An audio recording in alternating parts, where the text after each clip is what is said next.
Dear students and respected viewers, Assalamu alaikum. As you know, we are reading architecture in medieval period, and in our previous lecture, that was the first lecture of our chapter, in which we talked what was the purpose of architecture, why they built such tombs, temples, mosques, and other things, other buildings. That means we talked in detail about the purpose or aim, goal of the architecture.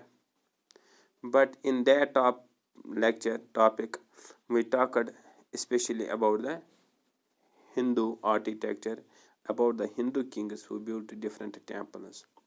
And today we have to talk about the Sultanate, Delhi Sultan, their architecture.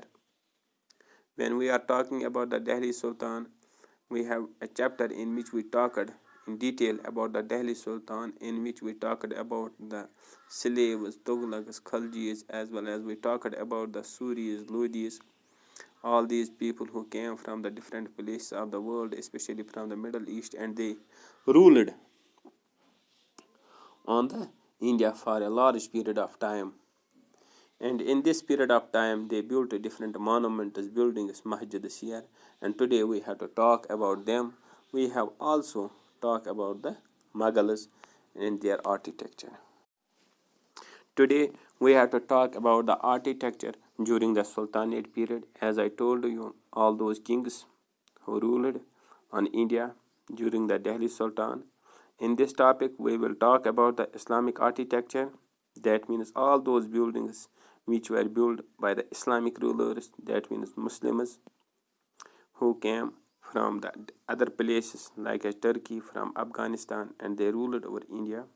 And what are those buildings?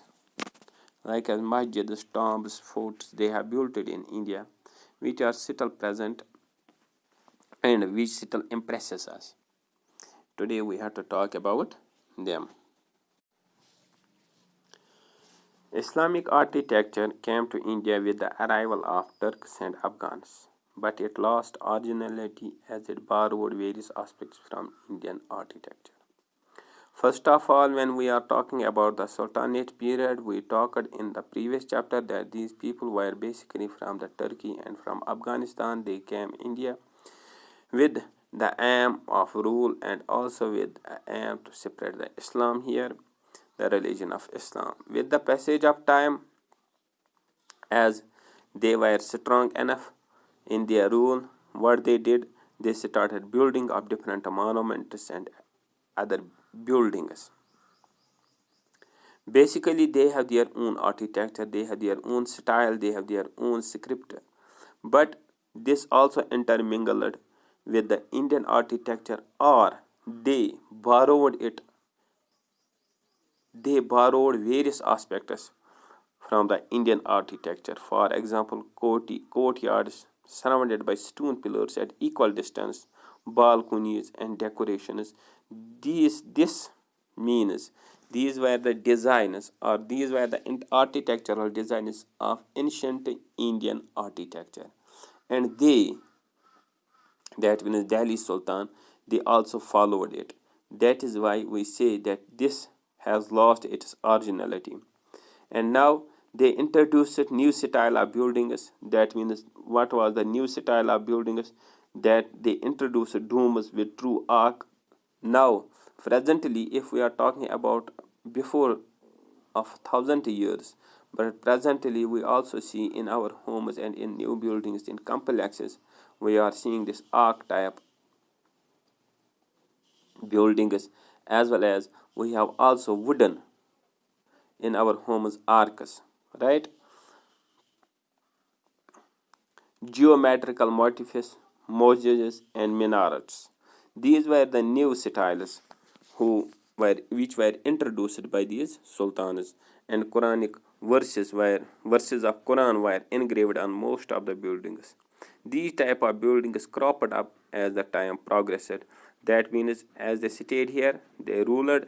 When they ruled, time was going on, and these buildings crumpled up. The khilji and slaves spent more money on architecture as they have more money. Simply, the more you have, the more you can spend. Now, what are the different monuments? What are the different buildings which they have built? That in sultans. The first buildings which they built here were the mosques. That means they were the masjids which they have built it because they were Muslims.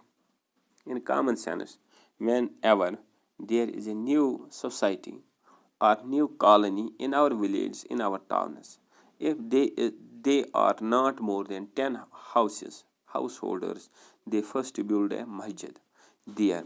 Same is the case when we are talking about the king. When we are talking about such an empire, they also build first masjids. And in 1193, the first ever mosque was built in India, and it was called as Quwwatul Islam. In Delhi, it announced the arrival of Islam. As I told you in the previous lecture, we talked about that the Hindu kings, they built temples. Now Muslim kings, they built masjids. And when they built such a masjid, which is namely known as Quwwatul Islam, it showed the arrival of Islam here. Qutbuddin Aibak also started building a Qutb Minar, and this man could not complete it. He was only able to get the first story built during his rule, and now the second man, Altamash, added another 3 stories to it. And this Qutb Minar is very famous, and it have also historical importance. It is 72.5 meters high minar, having 378 stairs with decorative carvings and calligraphic inscriptions on it. This is also UNESCO World Heritage Site. From this very point, it becomes very clear that this building have a world importance, or it is World Heritage Site, that the people from the different places comes and see this building. This shows that their architecture was great. Now, Alai Darwaza, that's also a next example, or the exact example of a true arch, which is built next to the Qutb Minar. Tughlaq Abad Fort,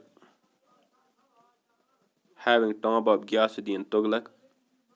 Feroz Shah Kotla having a palace and a mosque are some example of monuments of Tughlaq dynasty. As I told you, when we are talking about the Delhi Sultan, we have to talk about the different dynasties also. There are many other masjids, boilers, tombs, etc. of sultans of Sayyid, Sher Shah and Lodi dynasty in and around Delhi. That means all these dynasties, we talked about them.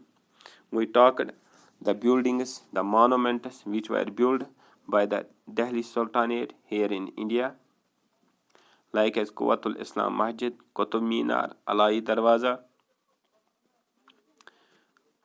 Tughlaq Abad Fort, as well as Feroz Shah Kotla's palace and a masjid, and many more other things, other buildings which were built by the Sultanate period, and still these people are here.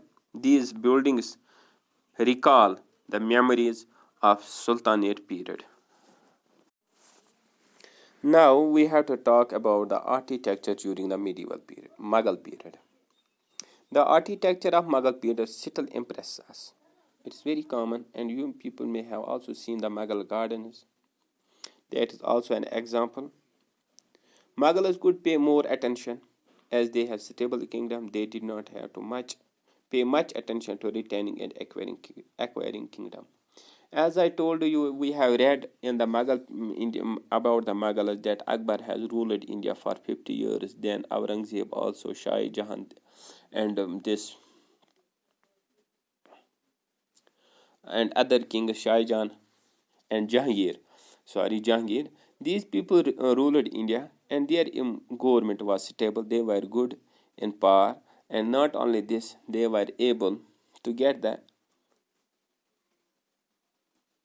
treaties of friendship and peace with the other kings, no doubt if they were not Muslims. And when you have a strong economy, when you are economically strong, it is common and it is very good that you spend your economy into different construct works, and one among them was their basic feature in their building were the continuity of arcs and domes. They paid attention to the delicate ornamental style of decorations, use of red sandstone and white marble in constructing buildings was very common. And these were the features and these were the new things which were brought by the Mughal Empire in their architecture, like as delicate ornaments, decorations, red sandstones, as well as white marble. And in white marble, we have a great example of Taj Mahal. These were the new things which were brought by the Mughals in their architecture. Now, the first their rule has started by the Babur and Humayun, and simply they may have also built the different monuments, but their monuments or buildings were not impressive. Babur at Kabuli Bagh in Panipat and Jamia Masjid and Sambal were impressive. These two buildings were impressive and they still exist. First of all, these people have not done so much work in construction, and if they did, that work was not so much impressive as their previous followers did. But the buildings like as Jamia Masjid at Kabuli Bagh in Panipat and Jamia Masjid at Sambal were impressive, which exists today. That means after thousands of years, it still exists. The tomb of Sheikh Salim Chasti at Fatehpur Sikri is in white marble. The Purna Killa built by Sher Shah at Delhi, Killa Khuna Masjid at some beautiful buildings which are built by these people. Right? And in the next lecture, we will talk about the architectural style of Akbar, Jahangir, and other people, and those people, especially of Shah Jahan, which is renowned in architecture, and in that we will talk in detail. Thank you for today, but also read and go through the book.